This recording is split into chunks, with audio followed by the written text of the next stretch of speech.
नमस्ते, आपका स्वागत है दोस्तों। एक समय की बात है, देवर्षि नारद नारायण नारायण का जाप करते हुए यमपुरी में पधारे। नारद जी को आता हुआ देखकर यमराज जी अत्यंत प्रसन्न हो जाते हैं और नारद जी से कहते हैं, पधारिए देवर्षि, यमपुरी में आपका स्वागत है। आज किस प्रयोजन से यमपुरी में आपका आगमन हुआ है? अवश्य ही कोई महत्वपूर्ण समाचार लेकर आए होंगे आप। तब देवर्षि कहते हैं, हे सूर्य तनय धर्मराज, आपको भी मेरा प्रणाम है। आज मैं कोई समाचार लेकर नहीं आया हूँ, किंतु आपके पास मेरी एक शंका लेकर आया हूँ। कृपया आप मेरी इस शंका का समाधान कीजिए। यमराज कहते हैं, हे देवर्षि, आपके मन में जो भी शंका हो निसंकोच होकर पूछ लीजिए। मैं अवश्य ही आपकी शंका का समाधान करने का प्रयास करूंगा। देवर्षि कहते हैं, हे धर्मराज, आज मैं आपके पास ये जानने के लिए आया हूँ कि माता पिता की सेवा करने वाले मनुष्य को कौन सा पुण्य मिलता है, और जो लोग अपने माता पिता का अनादर करते हैं, उनके साथ दुर्व्यवहार करते हैं, उन्हें कौन सा दंड मिलता है। यमराज कहते हैं, हे देवर्षि, आज आपने अत्यंत महत्वपूर्ण प्रश्न किया है। इसमें समस्त मानव जाति का कल्याण छिपा हुआ है। मैं आपको माता पिता की सेवा का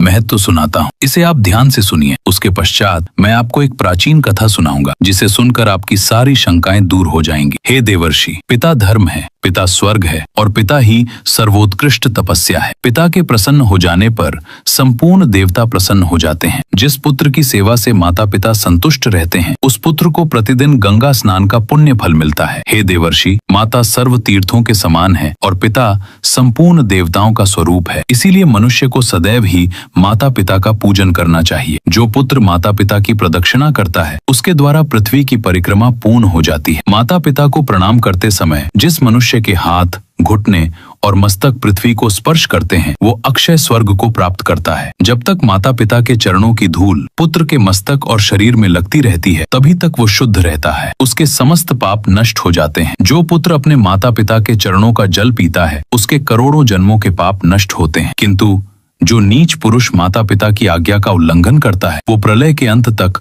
नरक में निवास करता है। जो पापी पुत्र अपने वृद्ध, रोगी, अंधे और बहरे पिता को त्याग कर चला जाता है, वो रौरव नरक में गिराया जाता है। माता पिता का पालन पोषण न करने से समस्त पुण्यों का नाश होता है। माता पिता की सेवा न करके यदि पुत्र तीर्थ और देवताओं का भी पूजन करे, तो भी उसे फल नहीं मिलता है। यमराज कहते हैं, हे देवर्षि, माता पिता की सेवा के संदर्भ में एक प्राचीन इतिहास कहा जाता है, जो मैं आपको सुनाता हूँ। जो भी इस प्राचीन कथा का श्रवण करता है, उसके जन्मों के कोटि कोटि पाप नष्ट होते हैं और मैं उसके अनंत अपराध क्षमा कर देता हूँ। इसीलिए आप इस कथा को ध्यान से पूरा जरूर सुनिए। देवर्षि कहते हैं, हे धर्मराज, मैं इस कथा को पूरा अवश्य सुनूंगा। कृपया आप मुझे वह कथा अवश्य सुनाइए। दोस्तों, आगे बढ़ने से पहले अगर आप भी अपने माता पिता से प्रेम करते हैं तो वीडियो को लाइक जरूर करें और कमेंट में जय श्री हरि विष्णु अवश्य लिखें। अब यमराज नारद जी को वो महान कथा सुनाने लगते हैं।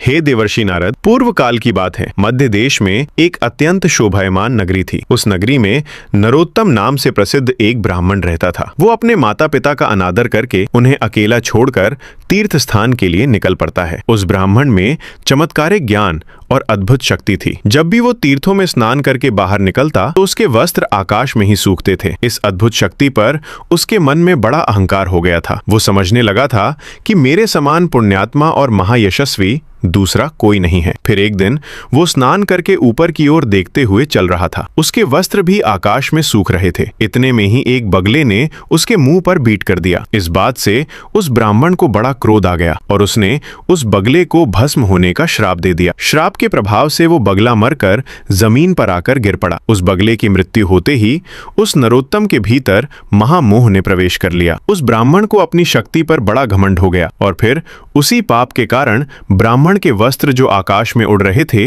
जमीन पर गिर पड़े और फिर अब उसके वस्त्र आकाश में नहीं ठहरते थे। अपनी शक्ति को खोकर उस ब्राह्मण को बड़ा दुख हुआ और वो शोक करने लगा। तब अचानक से आकाश से एक आकाशवाणी सुनाई दी। हे ब्राह्मण, अब तुम परम धर्मात्मा मुख चांडाल के पास जाओ। वहां पर जाने से तुम्हें धर्म का ज्ञान होगा। उस चांडाल के वचन तुम्हारे लिए कल्याणकारी होंगे। ये आकाशवाणी सुनते ही ब्राह्मण मुख चांडाल के घर की तरफ जाने लगा। जब वो उस मुख चांडाल के घर पर पहुंचा तो उसने देखा कि वो चांडाल सब प्रकार से अपने माता पिता की सेवा में लगा है। ठंड के दिनों में वो चांडाल अपने माता पिता के स्नान के लिए गर्म जल देता, उनके शरीर पर तेल लगाता, उनका सत्कार करता था। गर्मी के मौसम में वो प्रतिदिन माता पिता को पंखा झलता था। इस प्रकार से रोज माँ पिता की सेवा करके ही वो भोजन किया करता था। इन्हीं पुण्य कर्मों के कारण उस चांडाल का घर आकाश में तरंग रहा था। उस घर को किसी खंभे का आधार भी नहीं था, मानो वो घर आकाश में उड़ रहा हो। साक्षात भगवान विष्णु ब्राह्मण का वेश धारण करके उस चांडाल के घर में विचरण कर रहे थे, जिससे उस चांडाल के घर की शोभा बढ़ रही थी। ये सब विचित्र प्रकार देखकर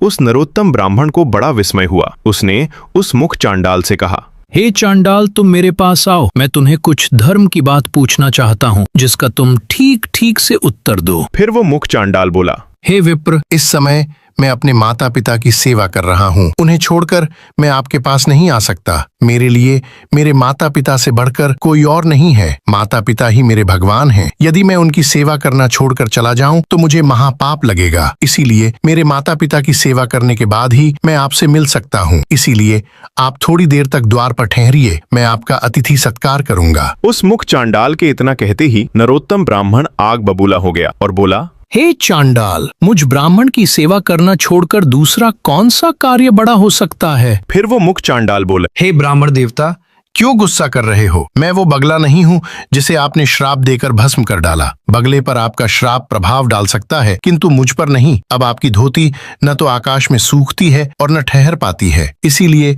आप आकाशवाणी सुनकर मेरे पास आए हैं। थोड़ी देर रुकिए, मैं आपके प्रश्न का उत्तर अवश्य दूंगा। अन्यथा आप उस पतिव्रता स्त्री के पास जाइए। उस पतिव्रता स्त्री का दर्शन करने पर ही आपका कार्य सिद्ध हो जाएगा। यमराज कहते हैं, उसके पश्चात जो भगवान विष्णु ब्राह्मण का रूप धारण करके चांडाल के घर में बैठे हुए थे, उन्होंने बाहर आकर उस नरोत्तम ब्राह्मण से कहा, हे विप्र, चलिए मैं आपको उस पतिव्रता देवी के घर लेकर चलता हूँ। फिर उस नरोत्तम ब्राह्मण ने कुछ देर तक विचार किया और उस ब्राह्मण के साथ चल पड़ा, जो साक्षात भगवान विष्णु ही थे। पतिव्रता के घर की तरफ जाते समय रास्ते में उस नरोत्तम ब्राह्मण ने उस ब्राह्मण रूपी भगवान से पूछा, हे विप्र, आप ब्राह्मण होते हुए भी इस चांडाल के घर में किस लिए निवास करते हैं? ब्राह्मण रूपी भगवान विष्णु ने कहा, हे विप्र, इस समय तुम्हारा हृदय शुद्ध नहीं है। तुम्हारे मन में क्रोध और द्वेष है। इसीलिए तुम पहले उस पतिव्रता का दर्शन करो, उसके बाद तुम मुझे ठीक से जान सकोगे। नरोत्तम ब्राह्मण ने पूछा, हे महात्मा, वह पतिव्रता कौन है? उसका शास्त्र ज्ञान कितना बड़ा है और किस कारण से मैं उसके पास जा रहा हूँ? कृपया मुझे बतलाइए। ब्राह्मण रूपी भगवान बोले, हे नरोत्तम, नदियों में गंगा जी श्रेष्ठ हैं और स्त्रियों में पतिव्रता स्त्री ही श्रेष्ठ है। जो पतिव्रता नारी प्रतिदिन अपने पति की सेवा करती है, उसकी आज्ञा का पालन करती है, वो अपने पिता के कुल और पति के कुल, दोनों कुलों के 100-100 पीढ़ियों का उद्धार कर देती है। फिर नरोत्तम ब्राह्मण ने पूछा, हे द्विज श्रेष्ठ, कौन सी स्त्री पतिव्रता होती है? पतिव्रता का क्या लक्षण है? कृपया आप मुझे ठीक से समझाइए। ब्राह्मण रूपी भगवान बोले, हे ब्राह्मण, जो स्त्री पुत्र से 100 गुना अधिक स्नेह से पति की आराधना करती है, राजा के समान पति की आज्ञा का पालन करती है, पति को भगवान का स्वरूप समझती है, वह पतिव्रता है। जो गृह कार्य करने में दक्ष, रमण काल में वेश्या और भोजन बनाने के समय माता के समान आचरण करती है, और जो विपत्ति में अपने पति को उचित सलाह देकर एक मंत्री का काम करती है, वह स्त्री पतिव्रता मानी गई है। जो स्त्री मन, वाणी और शरीर से पति की आज्ञा का पालन करती है, उसी को पतिव्रता समझना चाहिए। जो स्त्री अपने पति के अलावा अन्य पुरुषों को भाई, पिता और पुत्र के समान मानती है, वही सच्ची पतिव्रता होती है। हे ब्राह्मण, तुम अब उस पतिव्रता के पास जाओ और उसे अपना मनोरथ सुनाओ। उस पतिव्रता नारी का नाम शुभा है। वह रूपवती युवती है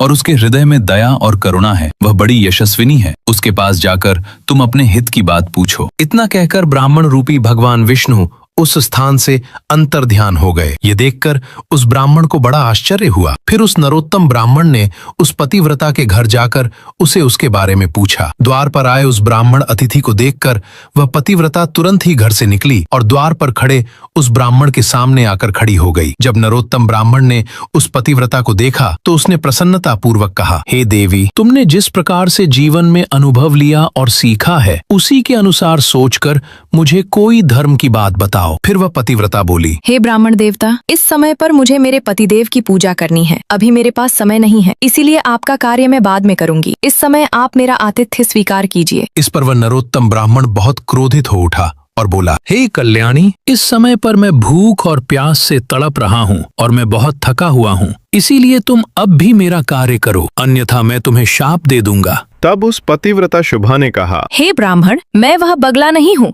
जिसे शाप देकर आप यूं ही मुझे भस्म कर डालेंगे। अभी मेरे पास समय नहीं है, इसीलिए आप धर्म तुलाधार के पास जाइए और उन्हीं से अपने हित और धर्म की बात पूछिए। अभी मैं अपने पति को छोड़कर नहीं आ सकती। इतना कहकर वह घर के भीतर चली गई। तभी अचानक उस स्थान पर भगवान विष्णु ब्राह्मण का रूप धारण करके फिर प्रकट होते हैं। उन्हें देखकर वह नरोत्तम ब्राह्मण आश्चर्यचकित हुआ और उनके पास चला गया और कहने लगा, हे विप्र, आप अचानक से कहाँ अदृश्य हो गए थे? मुझे आपसे एक बात पूछनी है, कृपया ठीक ठीक इसका जवाब दो। पहले मैं उस मुख चांडाल के पास गया, उसे भी मेरी बगले को श्राप देने वाली बात पता थी, और अब इस पतिव्रता नारी को मेरे द्वारा उस बगले को दिए गए श्राप के बारे में पता था। ये दोनों ही उस घटना के बारे में कैसे जानते हैं? इन्हें किसने और कब बताया कि मैंने बगले को शाप दिया है? इस बात को सोचकर मुझे बड़ा विस्मय हो रहा है। ब्राह्मण रूपी भगवान बोलने लगे, हे विप्र, वह महात्मा लोग अत्यंत पुण्य और सदाचार के बल के कारण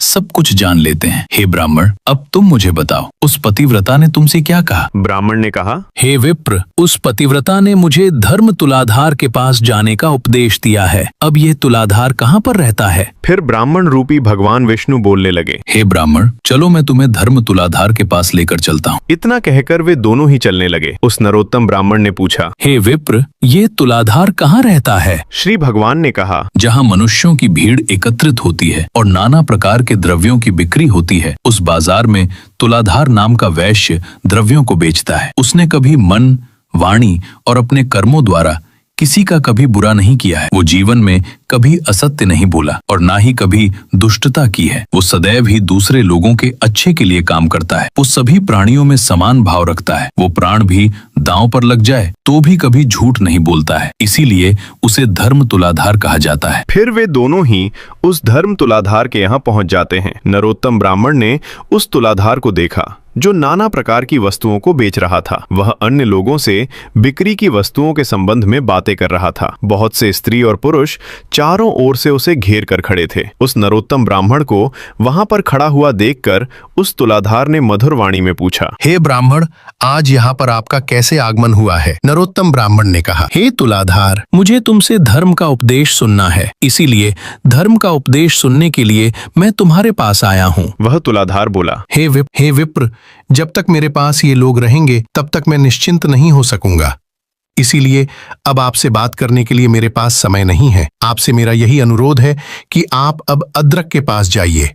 वहीं आपको समझाएगा कि आपके द्वारा उस बगले को शाप देने से आपको कौन सा दोष लगा और किस कारण से आपकी धोती अब आकाश में नहीं सूखती है। इन सभी प्रश्नों का उत्तर आपको वही धर्माकर ही दे सकता है। उस धर्मात्मा को देखकर आपके मन की सभी शंकाएं दूर हो जाएंगी। आप उन्हीं के पास जाइए, उन्हीं के उपदेश से आपकी कामना सफल हो जाएगी। इतना कहकर वो तुलाधार खरीद बिक्री में लग गया। फिर उस नरोत्तम ब्राह्मण ने ब्राह्मण रूपधारी भगवान विष्णु से पूछा, हे विप्र, इस तुलाधार को भी मेरे बारे में पता है और अब उसने मुझे अद्रक के पास जाने का उपदेश दिया है, इसीलिए अब मैं उस अद्रक के पास जाऊंगा, लेकिन मुझे उस अद्रक का घर पता नहीं है। ब्राह्मण रूपधारी भगवान विष्णु ने कहा, हे ब्राह्मण, चलो मैं तुम्हें उस अद्रक के घर की तरफ लेकर चलता हूँ। फिर वे दोनों ही मार्ग पर चलने लगे। तब उस नरोत्तम ब्राह्मण ने भगवान विष्णु से पूछा, हे विप्र, ये तुलाधार न तो देवताओं की पूजा करता है, न ही ऋषियों की पूजा करता है और न अपने पितरों का तर्पण करता है, फिर भी इसे मेरे बारे में कैसे पता है? मैंने उस बगले को शाप दिया, वो बात ये तुलाधार कैसे जानता है? मुझे बड़ा आश्चर्य हो रहा है। कृपया आप इन सब का कारण बताइए। ब्राह्मण रूपधारी भगवान विष्णु बोले, हे ब्राह्मण, उस तुलाधार ने सत्य और समता से तीनों लोकों को जीत लिया है। वो सदैव सत्य के साथ खड़ा रहता है, कभी दूसरों के साथ विश्वासघात नहीं करता है और इसी सत्य के कारण समस्त देवता, पितृ और ऋषिगण उससे संतुष्ट रहते हैं। वह तुलाधार इन्हीं गुणों के कारण भूत और भविष्य की बातें जानता है। सत्य से बढ़कर कोई धर्म नहीं है और झूठ से बढ़कर दूसरा कोई पाप नहीं है। जो पुरुष पाप से रहित है और जिसका चित्त अपने पराये, मित्र, शत्रु सभी के लिए समान है, वो किसी के साथ भेदभाव नहीं करता है, उसके सब पापों का नाश होता है। जो सभी के साथ समान व्यवहार करता है, उसके अंदर भगवान का वास होता है। जो इस प्रकार से सत्य के मार्ग पर चलकर सभी के साथ समान व्यवहार करता है, अपना पराया नहीं करता है, वो अपनी अनेकों पीढ़ियों का उद्धार कर देता है। जिसके अंदर सत्य होता है और जिसका स्वभाव सरल होता है, जो कभी भेदभाव नहीं करता है, वो साक्षात धर्म का ही स्वरूप होता है। इसी कारण से वह तुलाधार तुम्हारे बारे में जानता है। फिर उस नरोत्तम ब्राह्मण ने कहा, हे विप्र, आपकी कृपा से मुझे तुलाधार के सर्वज्ञ होने का कारण पता चल गया है। अब आप मुझे उस अद्रक के बारे में बताइए। वो कौन है और किस कारण से वह प्रसिद्ध है? ब्राह्मण रूपी भगवान विष्णु बोलने लगे, हे ब्राह्मण, अब मैं तुम्हें अद्रक का इतिहास सुनाता हूँ। इसे ध्यान से सुनो। पूर्व काल की बात है। एक राजा की पुत्री थी जो बड़ी ही सुंदर और जवान थी। वह कामदेव की पत्नी रति और इंद्र की पत्नी शची के समान अत्यंत मनमोहक रूप वाली सुंदर थी। एक राजकुमार उस स्त्री से अपने प्राणों से भी अधिक प्रेम करते थे। उस राजकुमार ने उस राजा की पुत्री के साथ विवाह किया। उस स्त्री का नाम भी सुंदरी ही दो। उस राजकुमार ने उस राजा की पुत्री के साथ विवाह किया। उस स्त्री का नाम भी सुंदरी ही था। एक दिन राजकुमार को किसी महत्वपूर्ण कार्य के लिए अचानक ही बाहर देश जाना पड़ गया। उस राजकुमार ने मन ही मन सोचा, मैं अपने प्राणों से बढ़कर मेरी प्यारी पत्नी को किस स्थान पर रखूं जिससे कोई इसका अपहरण न कर सके, जिससे इसके सतीत्व की रक्षा हो सके। इस विषय में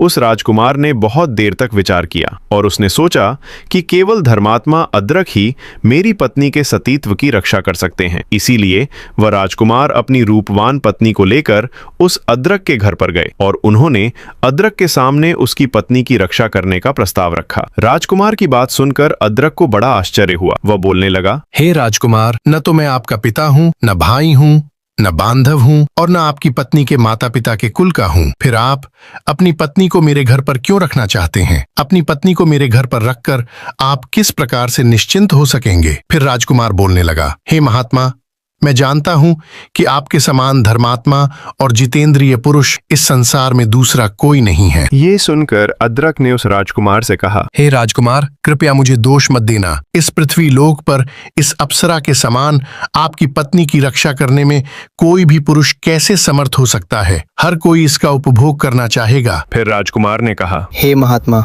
मैं बहुत सोच विचार करके ही आपके पास आया हूँ। यह आपके ग्रुप में ही सुरक्षित रहेगी और यह बात मैं भली भांति जानता हूँ। आपके घर में रहने पर ही इसके सतीत्व की रक्षा होगी। राजकुमार की बात सुनकर अद्रक कहने लगा, हे राजकुमार, इस नगर में बहुत से कामी पुरुष भरे पड़े हैं।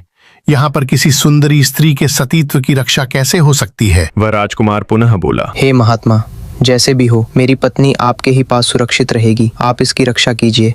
अब मैं जाता हूँ, मुझे आप पर पूर्ण विश्वास है। फिर अद्रक कहने लगा, हे राजकुमार, मैं आपकी पत्नी के साथ सदा ही अनुचित बर्ताव करूंगा और उसी अवस्था में आपकी यह प्रिय पत्नी मेरे घर में सुरक्षित रहेगी। यदि मैं इसके साथ अच्छा बर्ताव करूंगा तो इस स्त्री के मन में मेरे प्रति काम भाव जागृत हो सकता है। इसीलिए मैं इसके साथ बुरा व्यवहार ही करूंगा। अन्यथा इस स्त्री की रक्षा के लिए आप ही कोई अनुकूल उपाय बताइए। मेरे घर में केवल एक ही शैया है और इसे मेरे और मेरी पत्नी के साथ उसी बिस्तर पर शयन करना होगा। इसके बाद भी आप अपनी पत्नी को मेरे पास रखना चाहते हैं तो इसे यहाँ पर रहने दीजिए, अन्यथा इसे यहाँ से लेकर चले जाइए। ये सुनकर उस राजकुमार ने कुछ क्षणों तक विचार किया और कहा, हे महात्मा, मुझे आपकी बात का स्वीकार है। आप मेरी पत्नी को लेकर एक ही बिस्तर पर सो सकते हैं। आपको जो उचित लगे वह कीजिए। फिर राजकुमार ने अपनी सुंदरी पत्नी से कहा, हे प्रिय, मैं जब तक लौट कर नहीं आता, तुम अब इन महात्मा के घर में ही निवास करो। तुम इनके कहे अनुसार कार्य करना, तुम पर कोई दोष नहीं आएगा। यही मेरी आज्ञा है। इतना कहकर वह राजकुमार अपने कार्य के लिए निकल गए। राजकुमार के जाने के बाद उसकी सुंदर पत्नी अद्रक और उसकी पत्नी के साथ उनके घर में निवास करने लगी। अद्रक ने राजकुमार से जैसे कहा था वो वैसा ही व्यवहार राजकुमार की पत्नी के साथ करने लगा। वह अद्रक रोज अपनी पत्नी और राजकुमार की पत्नी इन दोनों स्त्रियों के बीच में सोने लगा। उन दोनों स्त्रियों के बीच में सोने पर भी अद्रक के मन में पराई स्त्री के प्रति जरा सी भी वासना नहीं हुई। केवल उसकी पत्नी के स्पर्श से ही उसके मन में काम भोग की इच्छा होती थी। राजकुमार की पत्नी के अंगों का स्पर्श भी उस अद्रक को होता था, किंतु फिर भी उसके मन में राजकुमार की पत्नी के लिए कोई भावना जागृत नहीं हुई। अद्रक के मन में वैसा ही भाव रहता था जैसे कि किसी बालक का अपनी माता के प्रति होता था। वह राजकुमार की पत्नी को माता के समान मानता था। उसके शरीर के अंग अद्रक को कितनी बार भी स्पर्श करते तो भी उसके मन में काम भाव जागृत नहीं होता था। इस प्रकार से रोज वह उन दो स्त्रियों के साथ एक ही बिस्तर पर सोने लगा, लेकिन कभी भी उसने राजकुमार की पत्नी को स्पर्श नहीं किया। इस प्रकार से 6 महीने बीत गए। 6 महीने के बाद जब राजकुमार फिर से लौट कर आ गए तो उन्होंने नगर में रहने वाले लोगों को अदरक और अपनी पत्नी के बर्ताव के बारे में पूछा। फिर लोगों ने भी अपने अपने रुचि के अनुसार उत्तर दिया। कोई राजकुमार को उनके निर्णय के लिए उनकी सराहना करते थे कि उन्होंने अपनी पत्नी को अदरक के पास छोड़कर उचित काम किया है। वहीं कुछ नौजवान लोग आश्चर्य में पड़ जाते थे और कहते थे, हे राजकुमार, आपने अपनी पत्नी को उस अदरक को सौंप दिया, अब वह तो उसके साथ सोता है। स्त्री और पुरुष का संसर्ग होने पर दोनों का मन शांत कैसे रह सकता है? इधर अदरक ने अपने धर्म आचरण की शक्ति से लोगों की ऐसी कुत्सित चर्चा सुन ली। तब उसके मन में लोगों की ऐसी गलत निंदा से मुक्त होने की इच्छा प्रकट हुई। उन्होंने इस अपमान से मुक्त होने के लिए आत्मदाह करने का निश्चय किया। अदरक ने स्वयं लकड़ी एकत्रित करके बहुत बड़ी चिता बनाई और उसमें आग लगा दी। वह चिता प्रज्वलित हो उठी। उसी समय राजकुमार अदरक के घर पर आ पहुंचे। वहां पर उन्होंने अदरक और अपनी पत्नी को देखा। राजकुमार की पत्नी का मुख प्रसन्नता से खिला हुआ था और इधर अदरक अत्यंत दुखी और शोक में डूबे हुए थे। अदरक की मानसिक स्थिति को देखकर राजकुमार ने कहा, हे भाई, मैं आपका मित्र हूँ और बहुत दिनों के बाद लौटा हूँ। आप मुझसे बात क्यों नहीं कर रहे हैं? अदरक ने कहा, हे मित्र, मैंने आपके हित के लिए आपकी आज्ञा का पालन करते हुए आपकी पत्नी की रक्षा करने का अत्यंत कठिन काम किया है, किंतु बाहर जो लोग गलत बातें कह रहे हैं, मेरी निंदा कर रहे हैं, इस कारण से मेरा सारा परिश्रम व्यर्थ सा हो गया है। इसीलिए अब मैं अग्नि में प्रवेश करूंगा। संपूर्ण देवता और मनुष्य मेरे इस कार्य को देखें। यदि मैंने राजकुमार की पत्नी के साथ गलत काम किया है तो मेरा शरीर इस अग्नि में भस्म हो जाए। इतना कहकर वह अदरक अग्नि में प्रवेश कर गया, किंतु वह अग्नि अदरक के शरीर, वस्त्र और केश को जला नहीं सकी। आकाश में खड़े समस्त देवता प्रसन्न होकर उस अदरक की निष्ठा की प्रशंसा करने लगे। सभी ने चारों ओर से फूलों की वर्षा की। जिन जिन लोगों ने राजकुमार की पत्नी और अदरक के विषय में कलंकपूर्ण बातें कही थीं, उन सभी के मुंह पर नाना प्रकार के कोढ़ हो गए। फिर देवता गण उस स्थान पर प्रकट हुए और उन्होंने अदरक को अग्नि से बाहर निकलने को कहा। और फिर राजकुमार ने अदरक को बारंबार नमस्कार करते हुए कहा, हे मित्र, आप धन्य हैं। आपके विषय में मैंने जो जो कहा था वह सत्य है। आपके समान पुण्यात्मा इस संसार में दूसरा कोई नहीं। उस समय पर समस्त देवताओं और ऋषियों ने मिलकर अदरक का नाम सज्जना द्रोह रख दिया। देवताओं ने राजकुमार से कहा, हे राजपुत्र, अब तुम अपनी पत्नी का स्वीकार करो। इन अदरक के समान कोई मनुष्य इस संसार में नहीं हुआ। इस पृथ्वी पर दूसरा ऐसा कोई पुरुष नहीं जिसे काम और लोभ ने परास्त न किया। देवता, असुर, मनुष्य, राक्षस, पशु पक्षी और कीट आदि संपूर्ण प्राणी काम के वशीभूत रहते हैं। यह काम ही संसार बंधन में डालने वाला है। इस सृष्टि में काम रहित मनुष्य मिलना कठिन है। इन अदरक ने सभी को जीत लिया है। 14 भुवनों पर विजय प्राप्त की है। इनके हृदय में श्री विष्णु बड़ी प्रसन्नता के साथ विराजमान रहते हैं। इनका स्पर्श और दर्शन करने से मनुष्य सब पापों से मुक्त हो जाते हैं और निष्पाप होकर स्वर्ग को प्राप्त करते हैं। इतना कहकर सभी देवता अपने अपने स्थान को लौट गए और वह राजकुमार और उसकी पत्नी भी अपने राजमहल को चले गए। तभी से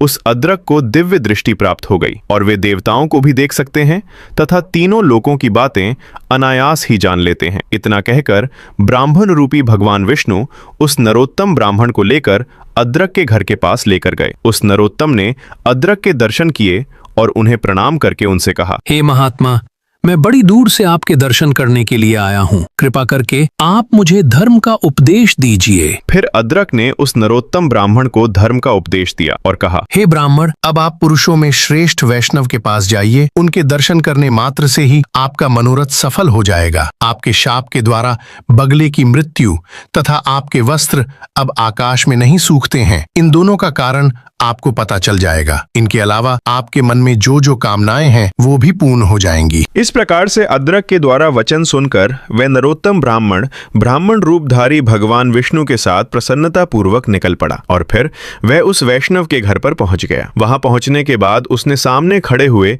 शुद्ध हृदय वाले एक तेजस्वी पुरुष को देखा जो समस्त शुद्ध लक्षणों से संपन्न एवं अपने तेज से देदीप्यमान दिखाई पड़ रहा था। फिर नरोत्तम ब्राह्मण ने उस वैष्णव से कहा, हे महात्मा, मैं बड़े दूर से आपके पास आया हूँ। कृपया आप मेरे लिए जो जो कार्य उचित है उसका उपदेश दीजिए तथा मुझे धर्म का ज्ञान दीजिए। उस वैष्णव ने कहा, हे ब्राह्मण, मैं देख रहा हूँ कि देवताओं में श्रेष्ठ भगवान विष्णु तुम पर प्रसन्न हैं। इस समय उनके दर्शन करके मुझे बड़ी प्रसन्नता हो रही है। आज तुम्हारा मनोरथ सफल होगा। तुम्हारे साथ आज भगवान विष्णु मेरे घर पर पधारे हैं। फिर उस नरोत्तम ब्राह्मण ने कहा, हे वैष्णव, कहाँ है भगवान विष्णु? कृपया मुझे उनके दर्शन कराइए। वैष्णव ने कहा, हे ब्राह्मण, भगवान विष्णु तो तुम्हारे पास ही खड़े हैं। तुम अपना मस्तक झुकाकर उन्हें प्रणाम करो।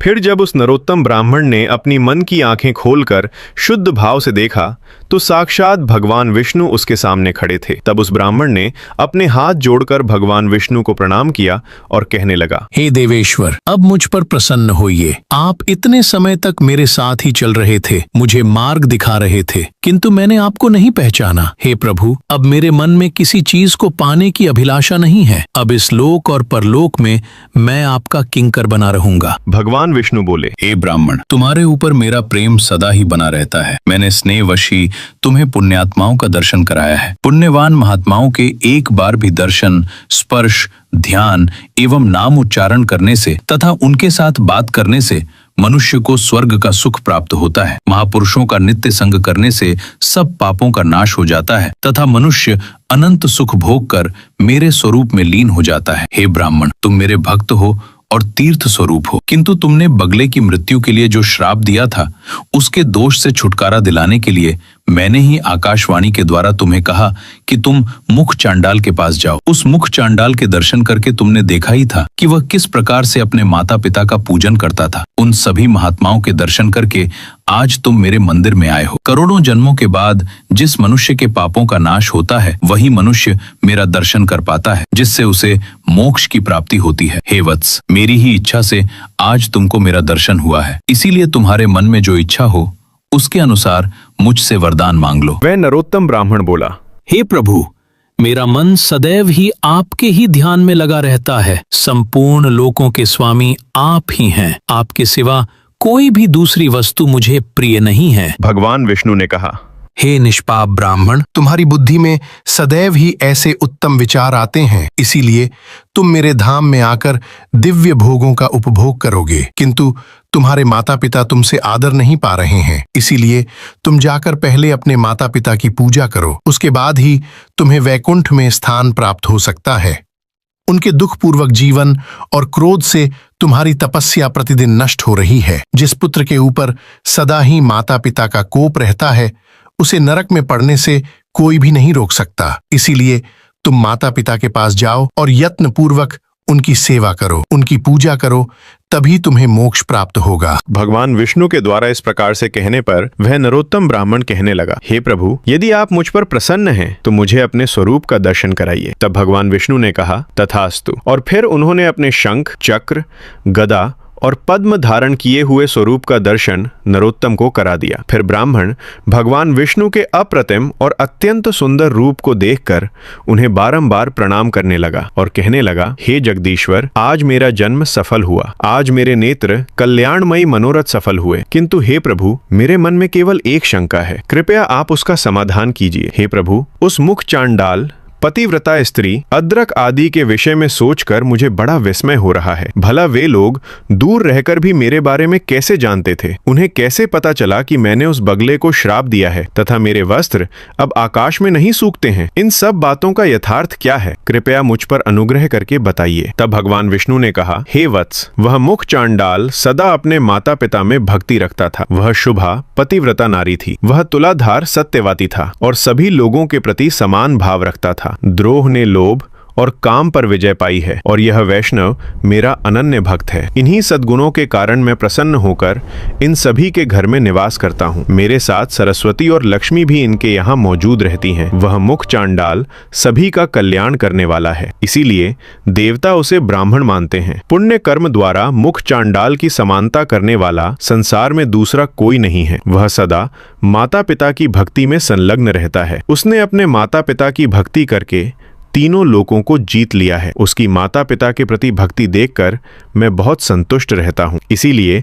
उसके घर के भीतर मैं ब्राह्मण का रूप धारण करके निवास करता हूँ। इसी प्रकार से मैं उस पतिव्रता के, तुलाधार के, अद्रक के और इस वैष्णव के घर में सदा निवास करता हूँ। एक क्षण के लिए भी मैं इनका घर नहीं छोड़ता। जो पुण्यात्मा है वे ही मेरा प्रतिदिन दर्शन पाते हैं। पापी लोग मेरा दर्शन नहीं पा सकते। तुमने अपने पुण्य के प्रभाव से मेरा दर्शन किया है। अब मैं तुम्हें उन महात्माओं के सदाचार का वर्णन करूंगा। इसे ध्यान से सुनो। इस वर्णन को सुनकर मनुष्य जन्म और मृत्यु के बंधन से सर्वथा मुक्त हो जाता है। हे वत्स, देवताओं में भी पिता और माता से बढ़कर तीर्थ नहीं है। जिसने माता और पिता की आराधना की है वह पुरुषों में श्रेष्ठ है। वह मेरे हृदय में रहता है और मैं उसके हृदय में। हम दोनों में कोई अंतर नहीं रह जाता। यही लोक में और परलोक में वह मेरे समान ही पूज्य है। वह अपने समस्त बंधु बांधवों के साथ मेरे रमणीय वैकुंठ धाम में पहुंचकर मुझ में ही लीन हो जाता है। माता पिता की आराधना के बल से ही वह मुख चांडाल तीनों लोगों की बातें जानता है। इस प्रकार से भगवान के वचन सुनकर वह नरोत्तम ब्राह्मण बोला, हे जगदीश्वर, मोह और अज्ञानवश यदि किसी ने माता और पिता की आराधना नहीं की हो और फिर यदि उसे भले बुरे का ज्ञान हो जाए और वह माता पिता की सेवा करना चाहे तो उसके लिए क्या कर्तव्य है? तब भगवान बोले, हे वत्स, 1 वर्ष, 1 मास, 1 पक्ष, 1 सप्ताह अथवा 1 दिन भी जिसने माता पिता की भक्ति की है वह मेरे धाम को प्राप्त होता है। तथा जो अपने माता पिता के मन को कष्ट पहुंचाता है, उनका अपमान करता है, वह अवश्य ही नरक में पड़ता है। यदि किसी ने अज्ञानवश अपने माता पिता की सेवा ना की हो तो उसे उनकी मृत्यु के पश्चात एक सांड छोड़ना चाहिए। इससे उसे पितृभक्ति का फल मिल जाता है। जो बुद्धिमान पुत्र अपना सर्वस्व लगाकर माता पिता का श्राद्ध करता है वह पूर्व जन्म की बातों का स्मरण करने वाला बन जाता है। उसे पितृभक्ति का पूरा फल मिलता है। श्राद्ध से बढ़कर महान यज्ञ तीनों लोकों में दूसरा कोई नहीं है। इसमें